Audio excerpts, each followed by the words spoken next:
sit by myself, talking to the moon.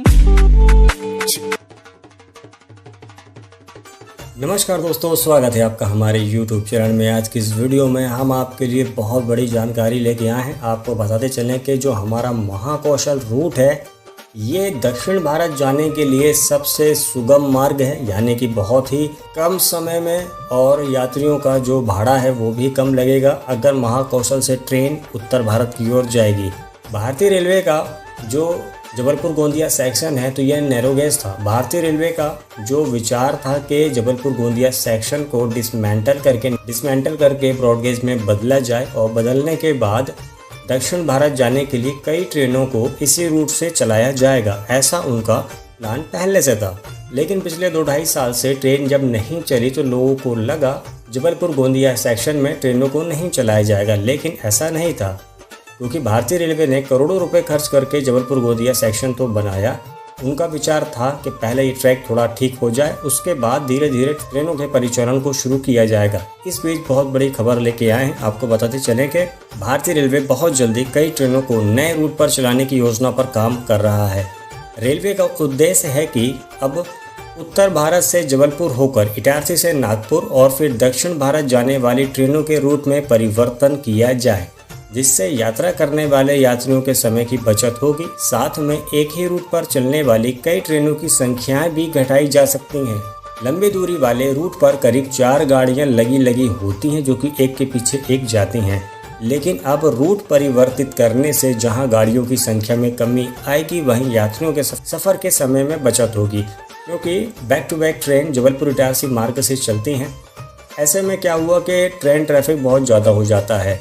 बल्कि करोड़ों रुपए खर्च करके जो महाकौशल में जबलपुर गोंदिया सेक्शन बनाया गया है तो वो अभी खाली पड़ा हुआ है। अगर कुछ ट्रेनें यहाँ से क्रॉस होती हैं तो रेल ट्रैफिक कम होगा और यात्रियों को भी फ़ायदा होगा और महाकौशल क्षेत्र के लोगों को भी फ़ायदा होगा। अब रेलवे इसी मुद्दे पर विचार कर रही है। अब रेलवे महाकौशल से कई ट्रेनों को निकालेगी।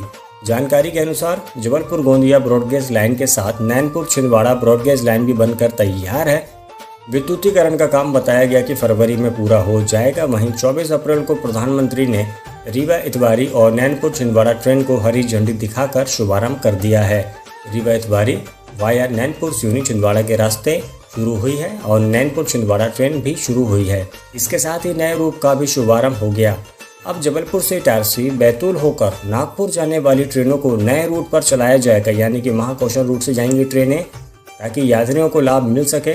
जानकारी के अनुसार रेलवे की योजना है कि Sanghamitra express train, Yesvantpur express train, Amaravati express train, Secunderabad express train, Tirupati special train तथा एर्नाकुलम सुपरफास्ट को नए रूट पर चलाई जाएगा, यानी कि अभी ये ट्रेन जबलपुर गोंदिया सेक्शन में डाइवर्ट होकर चलेंगी। बताया गया कि जबलपुर से नागपुर की दूरी लगभग 544 किलोमीटर के करीब है। लगभग 12 घंटे का समय लग रहा है। इस पर तैयार हो रही जबलपुर नैनपुर छिंदवाड़ा नागपुर ब्रॉडगेज कन्वर्जन में दक्षिण भारत जबलपुर से नागपुर की दूरी 272 किलोमीटर हो जाएगी और यात्रा में लगभग 5 घंटे का समय लगेगा।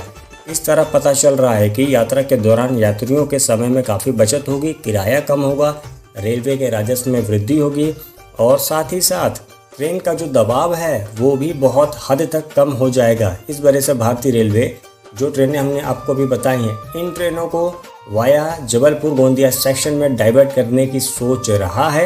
इस पर विचार विमर्श किया जा रहा है, मंथन किया जा रहा है। बहुत ही जल्द हमको और आप सभी को एक गुड न्यूज़ सुनने को मिलेगी, बहुत ही जल्द, क्योंकि इन सभी विषयों पर अंतिम निर्णय लिया जा रहा है। रूट बदलने से फ़ायदा ये होगा, ट्रेन का जो दबाव है वो कम होगा।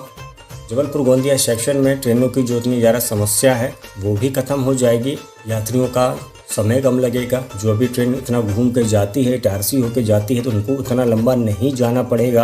आपको बताते चले जितनी ट्रेनों के नाम हमने आपको बताए हैं कि ये ट्रेनें डाइवर्ट होंगी, इन सभी विषय पर अंतिम मोहर लगना बाकी है। ट्रेन का जो समय सारणी है, इन सभी का आकलन किया जा चुका है कि इस ट्रेन को अगर इतने बजे यहाँ से निकाला जाए तो ट्रेन ट्रैफिक या फिर किसी भी प्रकार की कोई भी दिक्कत ना हो, प्लेटफॉर्म खाली हो या फिर ट्रेन का दबाव ना हो आगे, इन सब पर आकलन किया जा चुका है। अब अंतिम निर्णय आना बाकी है और उम्मीद लगाई जा रही है ये बहुत ही जल्द अंतिम निर्णय आएगा। तो जैसे ही किसी भी प्रकार की कोई भी लेटेस्ट इन्फॉर्मेशन आएगी वीडियो के माध्यम से हम आपको सबसे पहले अवगत जरूर कराएंगे। बस आज के वीडियो में इतना ही। बहुत बहुत शुक्रिया वीडियो देखने के लिए। वीडियो अगर पसंद आती वीडियो को लाइक कीजिएगा, चैनल को सब्सक्राइब कीजिएगा और कमेंट करके बताइएगा वीडियो आपको कैसी लगी और क्या है आपका सुझाव। मिलते हैं अगले वीडियो में। Bye bye.